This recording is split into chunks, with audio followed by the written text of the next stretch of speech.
देखिए, बहुत ही अच्छा सा सवाल जो सरफेस एरिया एंड वॉल्यूम से है, मैं फिर आप लोगों के बीच लेकर के आया हूँ। अब देखिए, ये सवाल जो भी हो, जो भी अंग्रेजी में लिखा गया हो, हमको उससे कोई मतलब नहीं। हमको समझना ये है कि सवाल में कहता क्या है। बस इतना ही समझेंगे हम लोग कि ये कह रहा है कि ये जो आप लोग देख रहे हैं कि 14 मीटर गड्ढा किया गया है। ये जो हाइट देख रहे हैं, 14 मीटर गड्ढा किया गया है। और इस गड्ढा में कुआं जैसा गड्ढा है।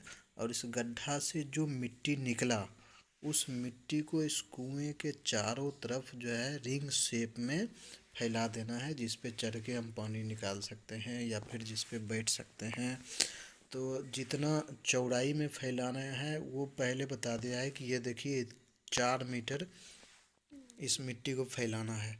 तो कह रहा है कि ये जो मिट्टी फैलाया गया है चारों तरफ, उसका हाइट क्या होगा। अब देखिए कि इसमें यह भी कह रहा है कि जो मिट्टी इस कुआं से निकला है, उसी मिट्टी को फैलाना है। तो कहने का मतलब है कि कहीं ना कहीं जो ये चबूतरा टाइप का जो चीज़ बना है, इसका जो हाइट होगा या इसका जो वॉल्यूम होगा, वो जो मिट्टी कुआं से निकला है उसके वॉल्यूम के बराबर होगा। तो हम लोग इस चीज़ को समझेंगे। तो इस चीज़ को समझने के लिए सबसे पहले क्या करेंगे कि इस एम्बैंकमेंट का हाइट तो हम लोग मान लेंगे कि इसका हाइट देखिए, हम मान लिए एच है। एच हाइट में इसको फैलाया गया। अब देखिए कि इसमें इसका वॉल्यूम कैसे निकालेंगे, ये सबसे बड़ा टास्क है। इस जो सिलिंड्रिकल शेप का कुआं दिया है, उसका वॉल्यूम तो हम लोग निकाल ही लेंगे। लेकिन सबसे पहले इसको समझना है कि ये जो एम्बैंकमेंट है, इसका वॉल्यूम कैसे निकालें। अब देखिए, एच हाइट जो है इस कुएं के साथ, यदि हम इसको पूरा इंक्लूड करें इस कुएं के साथ, तो ये जो आपको शेप दिख रहा है, ये भी सिलिंड्रिकल शेप है। तो इसमें जो है कुआं का रेडियस भी हो रहा है, फिर इसके बाद जो विड्थ दिया हुआ एम्बैंकमेंट का वो भी। अब देखिए, दोनों इंक्लूड करेंगे तो कुआं का रेडियस हो जाएगा 3/2। और जो एम्बैंकमेंट का जो विड्थ है 4 है। दोनों को हम लोग ऐड करें, यदि 4 में 3/2 को ऐड करें, 3/2 को ऐड करें तो ये ऐड करने के बाद आपको आ जाएगा 11/2। अब देखिए, 11/2 जो है ना, इस पूरे जो एम्बैंकमेंट दिख रहा है कुआं सहित, इसका रेडियस हो गया। लेकिन अब देखिए, कुआं में मिट्टी तो देना नहीं है। कुआं में इस जगह पे मिट्टी दे देगा तो भाई पानी निकालेगा कैसे। इसीलिए हम लोग देखेंगे कि इस कुआं का ये जो दिख रहा है, जो कुआं में इंक्लूड है, इसका वॉल्यूम यदि हम पूरे एम्बैंकमेंट के वॉल्यूम, कुआं सहित के वॉल्यूम में घटा दें, तो एम्बैंकमेंट का वॉल्यूम निकल जाएगा। तो ये देखिए हो जाएगा, इसको हम लोग लिख सकते हैं पाई। अब एच किस एम्बैंकमेंट का हाइट है, तो पाई एच इंटू, इसको लिख सकते हैं कि 11/2। अब देखिए, एक रेडियस है 11/2 जो पूरा कुआं सहित है, तो 11/2 का स्क्वायर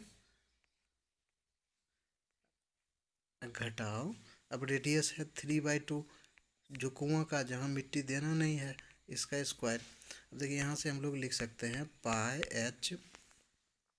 अब देखिए, यहाँ से 11 का स्क्वायर हम लोग जानते हैं क्या होता है, 121/4 घटाओ 9/4। अब इसको जब हम लोग घटाएंगे तो ये हो जाएगा पाई एच, घटाएंगे तो ये हो जाएगा 112/4। अब इसको डिवाइड कर लेंगे तो डिवाइड 4 2 जा 8, 32, 4 8 जा। तो यहाँ से जो है ना, ये जो आप देख रहे हैं, ये आ गया पाई पाई एच 28। अब देखिए, ये समझ में आ गया होगा कि ये जो वॉल्यूम है ना, ये एम्बैंकमेंट का वॉल्यूम निकल गया है, जो जिसमें कुआं का वॉल्यूम भी हम लोग घटा दिए। एम्बैंकमेंट का वॉल्यूम निकला, फिर कुआं का वॉल्यूम घटा दिया। अब ये वॉल्यूम जो है, ये उसी मिट्टी के बराबर होगा जो कुआं से निकला है मिट्टी। तो कुआं से जो मिट्टी निकला उसका वॉल्यूम क्या होगा, तो जो इस सिलिंड्रिकल जो कुआं है उसके वॉल्यूम के बराबर होगा। तो उसके वॉल्यूम के लिए हम लोग क्या करेंगे, तो उसके वॉल्यूम के लिए करेंगे, इसका हाइट भी दिया हुआ है, रेडियस भी दिया हुआ है, तो हम लोग निकाल लेंगे। अब देखिए, कुआं का वॉल्यूम हो जाएगा पाई पाई एच, देखिए आपको 14 दिया हुआ है, आर स्क्वायर आपको दिया हुआ है 3/2 का स्क्वायर अब देखिए यहाँ से पाई को तो रहने ही देंगे, ये हो जाएगा 14, 14 को 14 लिख देंगे और ये हो जाएगा 9/4। डिवाइड करेंगे तो 7, 2, तो यहाँ से हम लोग लिख देंगे इसको 9 7 जा 63/2 पाई। अब देखिए ये कुआं का वॉल्यूम निकला। उधर हम लोग एम्बैंकमेंट का वॉल्यूम फाइंड कर चुके हैं, तो एम्बैंकमेंट का वॉल्यूम जो फाइंड कर चुके हैं वो हम लोग क्या फाइंड कर चुके हैं, तो वो फाइंड कर चुके हैं पाई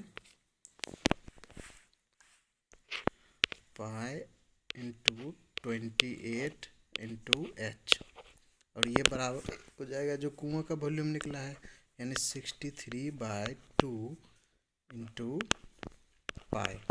अब देखिए पाई इधर भी है, पाई इधर भी है, कट जाएगा, तो यहाँ से h हो जाएगा 63/2 इंटू 28, तो यहाँ से ये हो जाएगा 63/56। अब 63 को 56 से डिवाइड करेंगे, तो डिवाइड करने के बाद ये हो जाएगा h यहाँ से हो जाएगा 1.125 मीटर। अब देखिए h जो निकला है 1.125 मीटर, ये हम h क्या माने थे, तो एम्बैंकमेंट जो है, जो चबूतरा है जो कुआं के चारों तरफ रिंग शेप में बनाया है, उसका ही h माने थे, और हाइट भी उसका ही पूछ रहा था, तो उसके हाइट को हम लोग जो है ना, जो ये h माने थे, ये जो निकला 1.125 मीटर, यही हम लोगों का आंसर हो गया। तो देखिए हम लोग को जो समझना था वो एम्बैंकमेंट का वॉल्यूम जो सबसे ज़्यादा इम्पोर्टेंट था, तो उसको हम लोग समझे और आसानी से ये क्वेश्चन भी सॉल्व हो गया। चलिए मैं ऐसा करता हूँ कि ये सॉल्यूशन आप लोगों को अच्छी तरह से समझ में आएगा। धन्यवाद।